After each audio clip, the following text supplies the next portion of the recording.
Good afternoon. I'd like to talk to you a little bit about social distancing and an area that needs a little reinforcement. So many people are still elbow bumping because we love to do it. It gives us that little bit of human contact that keeps us in touch with our humanity.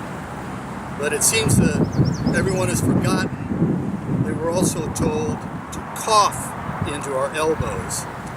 And when we cough, our breath exhales at the velocity of 50 miles an hour. So that when you cough into the elbow, you permeate the fabric and the cloth around the elbow with the virus if in fact you are infected. So that when you elbow bump with another person, an uninfected person, there's a fabric to fabric transfer of the virus from your elbow to theirs. And then the real problem occurs when that uninfected person then coughs into their elbow, their nose and their mouth comes into contact with the contaminated fabric, and the transfer of the virus is complete. So rather than being a safe alternative to handshaking, elbow bumping with the coughing into the elbow is actually a direct vector for the transfer of the virus. So sadly, we're going to have to give up elbow bumping too, but in lieu of that, we might be able to salute each other, or as I started doing a few years ago, doing something that I like to call kisses from the heart. You tap your chest 3 times, bring your hand up to your mouth. These days, don't touch your mouth, and then you, instead of blowing the kiss away, you wave it away, so that we can say simply, stay 6 feet apart, but you can still share kisses from the heart. Now, another area that's come up, a rather unique area. I have a friend who last year was vacationing in China, and he was in Hubei province in the town of Yiqing, which is not that far away from where the virus first originated. And he was there in November of last year, and while he was there, he got very sick with what he called the strangest flu he had ever had in his life. He described the symptoms to me, and they're a match for the COVID virus. He went to his doctor.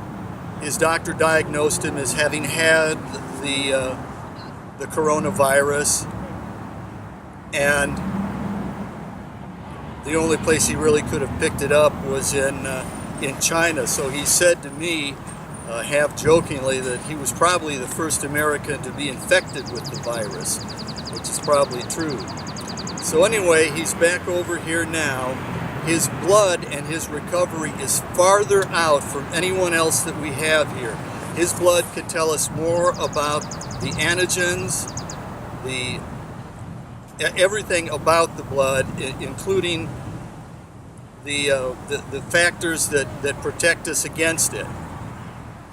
And so his blood literally is a treasure trove of information about the virus. Everybody wants to know how long the antibodies will last. Well, his blood, if in fact he was infected in China with the virus, can give us more information on that than anyone else's blood. And I've been trying to get his blood tested now for about 7 weeks. We've contacted national organizations, we've contacted local organizations, and we've never heard back, except for one local organization that I'm hoping now to be able to follow through with. But to all those other organizations, local and national, you have our names, you have our phone numbers. Give us a call. We're dying to hear from you. Now I'd like to offer the awakening. We slumbered in a malaise so very deep, and allowed this pandemic into our lives to creep. Amid protestations of how could we have known, the seeds of this hideous catastrophe were sown. We allowed the virtue of science to take a back seat. so that now our needs for medicines we cannot meet. Our medical apparatus achieves such efficiency so that in this heartbreaking time it shows us no leniency. Tender mercies are lost and cannot be given as loved ones die alone, far from families shriven.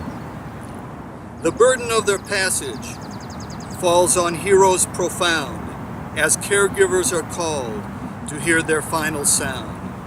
So let that last silent cry become an echo that resounds into the future to haunt us forever. But we will not have to wait for the haunting to begin. It's faced by doctors and nurses whose protections are far too thin. We send them into battle as the tip of the spear, conquering not only the virus, but also their fear. But the shields that we gave them simply would not do, so that once again, never have so many owed so much to so few. Yet they press forward in duty in the face of danger, clearly defining their transformation into archangels. For past lessons have been disregarded, not merely forgotten, and have brought us to our dark present, terribly misbegotten. Thus our current suffering finds us in a deep pit. For those who do not learn from history, they are condemned to relive it.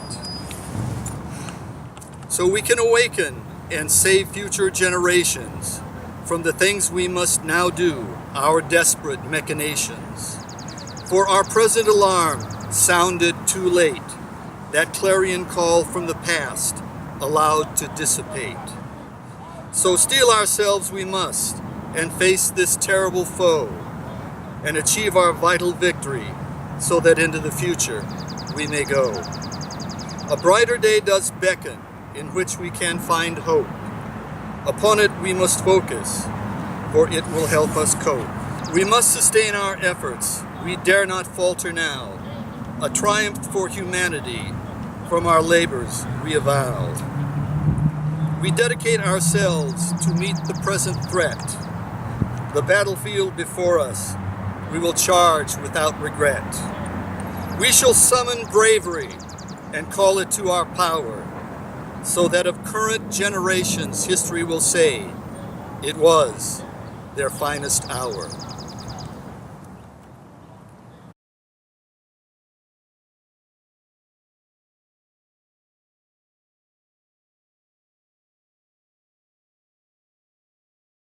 Ladies and gentlemen, at the end of our national anthem, Francis Scott Key poses a question that must be answered by every succeeding generation of Americans.